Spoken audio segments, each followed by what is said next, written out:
Bonjour tout le monde, oui, je vais vous parler, comme c'est inscrit derrière, du film Inception. Un film voilà, qui fait partie des plus grands classiques selon plein de gens. Et je vais vous dire que clairement, quand je suis allé le voir au cinéma, je me suis dit, bah merde, c'est pas terrible, vraiment. Pourquoi? Parce que j'avais vu partout sur les affiches, ils avaient marqué le truc le plus dingue depuis Matrix. Et moi, je me suis dit, hop, j'adore Matrix. Je vais enfin avoir un film pour remplacer Matrix au niveau de mes références.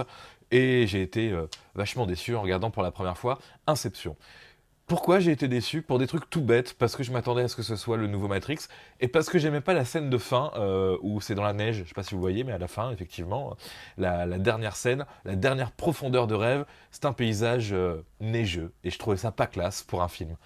Évidemment, après, j'ai compris à quel point, putain, c'est de la bombe ce film, Inception.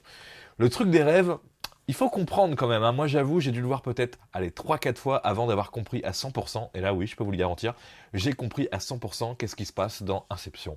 Le truc que je trouve très fort, c'est la différence de temps entre les rêves. Vous avez vu dans le film, plus on est profond dans les rêves, moins le temps passe vite. Et ça c'est très très fort, c'est aussi ce qu'a fait Christopher Nolan dans le film Interstellar. Ça lui permet de jouer avec la temporalité sans partir dans le vieux cliché du on voyage dans le temps. Ça, voilà, ça a déjà été fait pas mal de fois.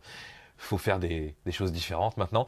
Et donc ça marche plutôt bien ce côté rêve avec une temporalité différente. Évidemment, ce qui marche aussi très très fort dans le film, mon petit coup de cœur à moi perso, c'est les scènes dans Paris où Paris se retourne. Voilà, ça fait plaisir de voir des scènes tournées vraiment à Paris, même si évidemment que c'est modifié de partout, bien sûr, hein. Il y a même des choses qui sont pas très crédibles si on regarde bien, si on connaît un tout petit peu Paris. Après, ce qui est très fort dans le film aussi, c'est aussi Joseph Gordon-Levitt. Moi perso, j'adore, dès qu'il y a Joseph, c'est un bon film. Et puis évidemment, DiCaprio, là c'est sûr que quand il y a DiCaprio, c'est rare que le film soit mauvais.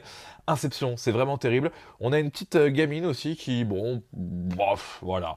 Je suis pas fan, mais elle arrive à jouer. Marion Cotillard, il faut aimer Marion Cotillard, hein. Moi je suis pas le plus grand fan, mais bon. Elle a le mérite d'être française et d'être dans le film aussi.